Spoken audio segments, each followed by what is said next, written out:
పిల్లలు, మీరు ఇంతకుముందు అచ్చులకు గుణిత గుర్తులు ఉంటాయని కొన్ని గుణిత గుర్తుల గురించి తెలుసుకున్నారు కదా. అవి ఏమిటంటే ఆ తలకట్టు, ఆ దీర్ఘం, ఈ గుడి దీర్ఘం, ఊ కొమ్ము, ఊ కొమ్ము దీర్ఘం, రుత్వం, ఋత్వ దీర్ఘం, ఏత్వం, ఏత్వ దీర్ఘం, ఐత్వం గురించి తెలుసుకున్నారు కదా. తర్వాత వచ్చే అచ్చు ఓత్వం. ఏ హల్లుకైనా ఓత్వం చేర్చి చదివినట్లయితే చివరిలో మనకి ఓ అనే శబ్దం వస్తుంది. ఈ ఓత్వాన్ని ఎలా రాయాలో తెలుసా చిల్డ్రన్? ఓ అప్ కౌలెన్ రాసి అక్కడ స్టాప్ చేసి మళ్ళీ అనదర్ కౌలెన్ రాసి కిందికి చిన్న సర్కిల్ రాస్తే అది ఓత్వం అవుతుంది. పిల్లలు ఇక్కడ డాట్స్ పెట్టి మీకు రాసి చూపిస్తున్నాను చూడండి. పిల్లలు, ఏ హల్లుకైనా ఓత్వం చేర్చి చదివితే చివరిలో మనకి ఓ అనే శబ్దం రావాలి. ఉదాహరణకు కా అనే హల్లుకు ఓత్వం చేర్చి చదివితే చివరిలో మనకి ఓ అనే శబ్దం వస్తుంది. కాకు ఓత్వం ఇస్తే కో. నా అనే హల్లుకు ఓత్వం చేర్చి చదివితే నాకు ఓత్వం ఇస్తే నో, ఓ శబ్దమే వచ్చింది కదా. టా అనే హల్లుకు ఓత్వం చేర్చి చదివితే టాకు ఓత్వం ఇస్తే టో, అంటే ఓ శబ్దమే వచ్చింది కదా. పిల్లలు, ఏ హల్లుకైనా ఓత్వం చేర్చి చదివినట్లయితే చివరిలో మనకి ఏ శబ్దం వస్తే ఓ అనే శబ్దం వస్తుందన్నమాట. కొన్ని పదాలు తీసుకొని మీకు ఉదాహరణగా వివరించి చెప్తాను, వినండి. మొసలి, మాకు ఓత్వం ఇస్తే సలి. మొసలి అంటే క్రొకడైల్. ఇది ఎక్కడ ఉంటుందో తెలుసా? నీటిలో ఉంటుంది. నీటిలో ఉండే జంతువులు పట్టుకొని తినేస్తుంది. ఒకవేళ మనం కూడా నీటిలో దిగితే ఆకలిస్తే మనల్ని కూడా తినేస్తుంది అనమాట. అర్థమైంది కదా పిల్లలు? మొసలి ఎలా రాయాలో మాకు ఓత్వం ఇస్తే అనమాట. గొడుగు. పిల్లలు, ఇప్పుడు వర్షాకాలం కదా, బాగా వర్షాలు పడుతుంటాయి. మనం బయటికి వెళ్ళాలంటే గొడుగు పెట్టుకొని వెళ్తాం కదా, ఇలా పట్టుకొని. గొడుగు కాకు ఓత్వం ఇస్తే గో. అర్థమైంది కదా. నెక్స్ట్ పదం కొడవలి. పిల్లలు, కొడవలి అంటే కత్తిలానే ఉంటుంది అనుకోకండి.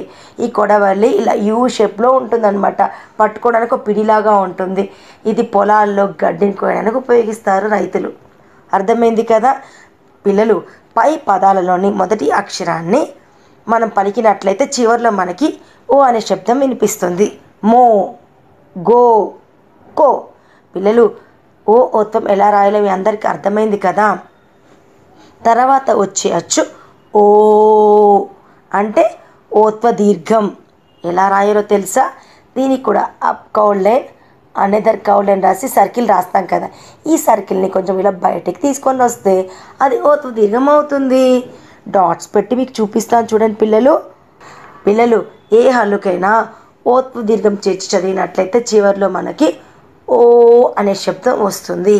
ఉదాహరణకు కా అనే హల్లుకు ఓత్వ దీర్ఘం చేర్చి చదివినట్లయితే ఓ అనే శబ్దం వచ్చింది. కో. దా అనే హల్లుకు ఓత్వ దీర్ఘం చేర్చి చదివితే ఓ అనే శబ్దమే వచ్చింది. దో. బా అనే హల్లుకు ఓత్వ దీర్ఘం చేర్చి చదివితే బో. ఏ హల్లుకైనా ఓత్వ దీర్ఘం చేర్చి చదివినట్లయితే చివరిలో మనకి ఓ అనే శబ్దం వినిపిస్తుంది. ఓ. కొన్ని పదాలు తీసుకొని మీకు ఉదాహరణగా వివరించి చెప్తాను.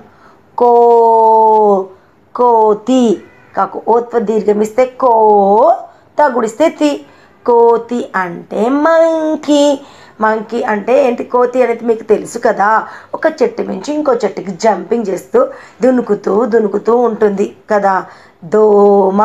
దాకు ఓత్వ దీర్ఘం ఇస్తే దోమ. ఇది రాత్రిపూట మనని కుట్టి మన రక్తాన్ని పీల్చేస్తుంది. తోక. కొన్ని జంతువులకి తోకలు ఉంటాయి కదా. తోక. కుక్క తోక, వంకర అంటారు కదా. పై పదాలలో మొదటి అక్షరాన్ని మనం గమనించినట్లయితే మొదటి అక్షరానికి మనం ఓత్వ దీర్ఘం చేర్చి రాసాము కాబట్టి ఆ మొదటి హల్లుని పలికితే మనకి చివరిలో మనకి ఏ శబ్దం వస్తుందో తెలుసా? ఓ అనే శబ్దం వస్తుంది. కో, దో, తో. పిల్లలు, మీకు ఓత్వ దీర్ఘం గురించి బాగా అర్థమైంది కదా. తర్వాత వచ్చే అచ్చు ఔ అంటే ఔత్వం. ఔత్వం ఎలా రాయాలో తెలుసా? ఇలా సి కౌలన్ రాసి స్లీపింగ్ లైన్ కిందికి సర్కిల్ రాస్తే ఔత్వం అంటారు. పిల్లలు, ఇక నేను మీకు డాట్స్ పెట్టి రాసి చూపిస్తున్నాను చూడండి. పిల్లలు, ఏ హల్లుకైనా ఔత్వం చేర్చి చదివితే చివరిలో మనకి ఔ అనే శబ్దం వస్తుంది.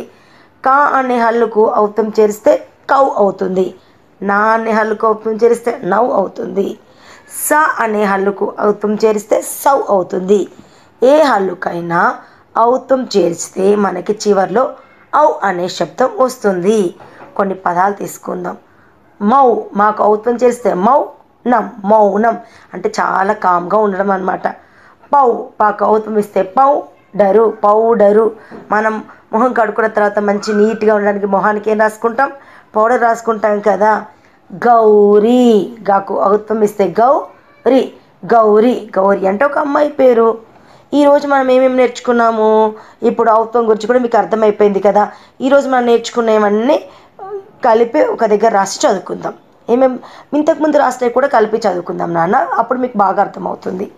ఆ తలకట్టు, ఆ దీర్ఘం, ఈ గుడి, ఈ గుడి దీర్ఘం, ఊ కొమ్ము, ఊ కొమ్ము దీర్ఘం, రుత్వం, రుత్వ దీర్ఘం, ఏ ఏత్వం, ఏ ఎత్వ దీర్ఘం, ఐత్వం, ఓ ఓత్వం, ఓ ఓత్వ దీర్ఘం, ఔత్వం.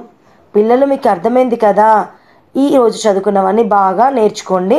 తర్వాతవి మిగతావి రెండు ఆహా గురించి తర్వాత నేర్పిస్తాను. Take care children, bye.